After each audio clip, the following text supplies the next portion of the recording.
Assalamualaikum warahmatullahi wabarakatuh. Perkenalkan, saya atas nama Nur Samsi dari kelas Pendidikan Teknik Elektro 01 dengan NIM 19240410005. Kali ini saya akan memaparkan materi mengenai limiting factors for extra high and ultra high voltage transmission. Langsung saja kita ke materinya. Adapun materi yang akan kita bahas kali ini yaitu yang pertama tegangan listrik, yang kedua corona, yang ketiga faktor yang mempengaruhi corona, yang keempat radio noise, dan yang terakhir yaitu audible noise. Materi pertama yaitu tegangan listrik. Tegangan listrik merupakan beda potensial antara dua titik. Tegangan listrik dibangkitkan dari pembangkit listrik. Dikenal berbagai jenis tegangan, yaitu tegangan sangat rendah, tegangan rendah, dan lain-lain. Tegangan tersebut perlu dikenali karena dalam kabel listrik tertuliskan tegangan yang mampu digunakan oleh kabel listrik. Selanjutnya yaitu klasifikasi tegangan listrik. Yang pertama yaitu tegangan sangat rendah. Tegangan berkisar sampai 50 volt. Tegangan rendah atau low voltage. Tegangan rendah berkisar antara 50 volt sampai 1000 volt atau 1 kV. Jenis kabel yang digunakan juga harus mampu digunakan pada tegangan 50 volt sampai 1000 volt atau 1 kV. Yang kedua yaitu tegangan menengah atau medium voltage. Tegangan menengah berkisar 1000 volt atau 1 kV sampai 36.000 volt atau 36 kV. Jenis kabel yang digunakan juga harus mampu digunakan pada tegangan 1 kV sampai 36 kV. Dan yang ketiga yaitu tegangan tinggi atau high voltage. Tegangan tinggi berkisar 36 kV sampai 150.000 volt atau 150 kV. Jenis kabel yang digunakan juga harus mampu digunakan pada tegangan di atas 36 kV sampai 150 kV.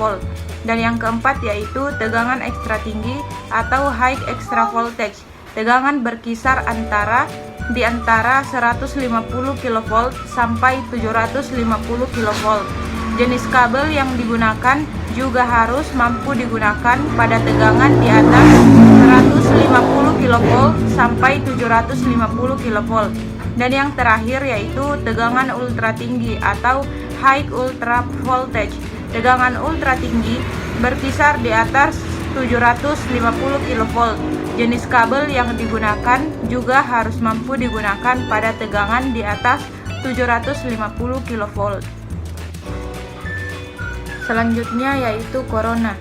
Corona adalah partial discharge yang terjadi pada permukaan konduktor kabel transmisi saat terjadi tekanan listrik pada sebuah intensitas medan listrik atau permukaan gradien potensial atau konduktor yang melebihi batas kekuatan breakdown di sekeliling media udara. Pada medan tidak serempak dapat terlihat macam-macam perwujudan secara visual pada area yang terjadi ionisasi proses eksitasi. Breakdown yang terjadi atau corona atau partial discharge dapat terjadi secara transient atau non-self-sustaining atau steady stage, alami atau self-sustaining. Corona pada kabel transmisi menyebabkan rugi-rugi daya, interferensi radio dan TV, audible noise, dengu atau dengungan suara mendesis di sekitar kabel. Pada level tegangan ekstra tinggi, lebih dari 345 kV, penyebab utama dari audible noise yaitu interferensi radio dan rugi-rugi daya adalah konduktor itu sendiri. Audible noise menjadi sebuah keprihatinan yang baru dan menjadi penting seiring dengan bertambahnya level tegangan. Audible noise dan efek medan listrik menjadi faktor utama dalam mendesain kabel transmisi dengan tegangan 800 kV ke atas dan telah dilakukan berbagai macam tes dan penelitian, terutama di cuaca buruk, bahwa audible noise dari proses corona sering terjadi.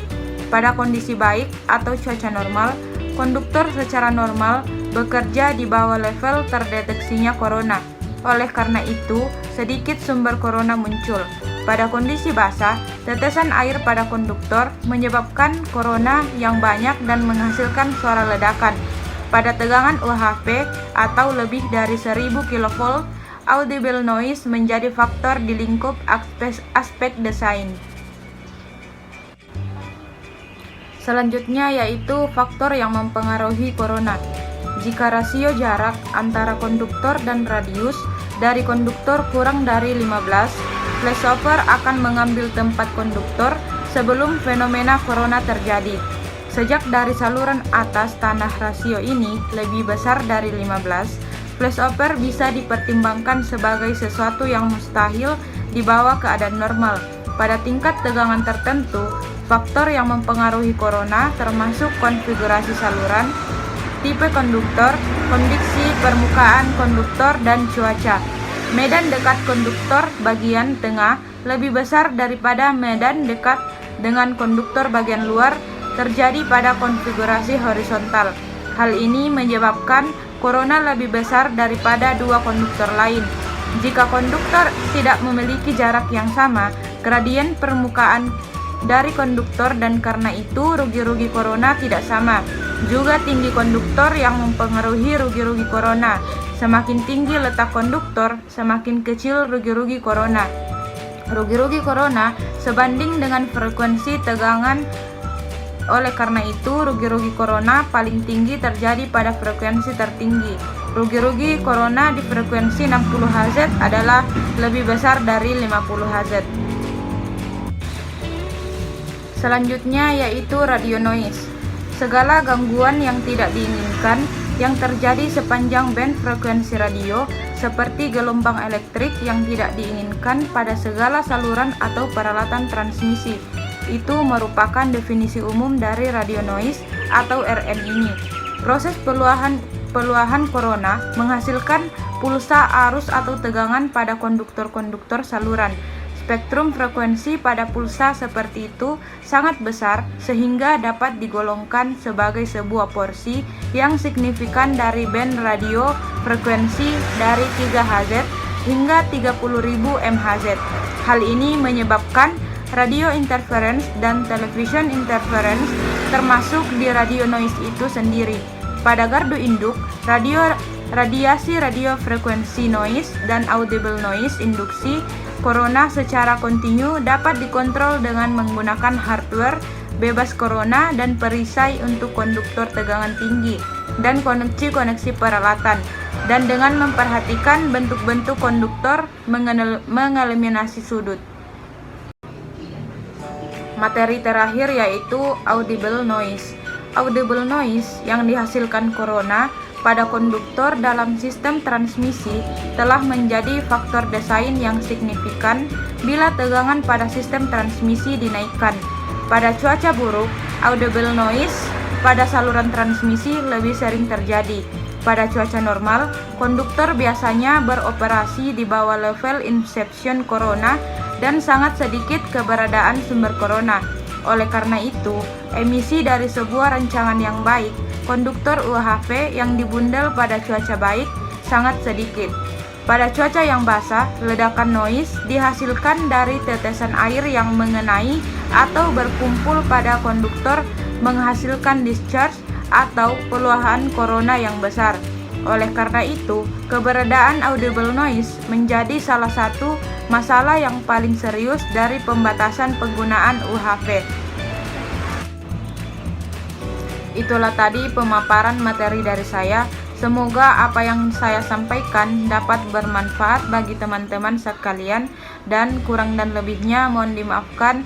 Wabillahi taufiq wal hidayah. Wassalamualaikum warahmatullahi wabarakatuh.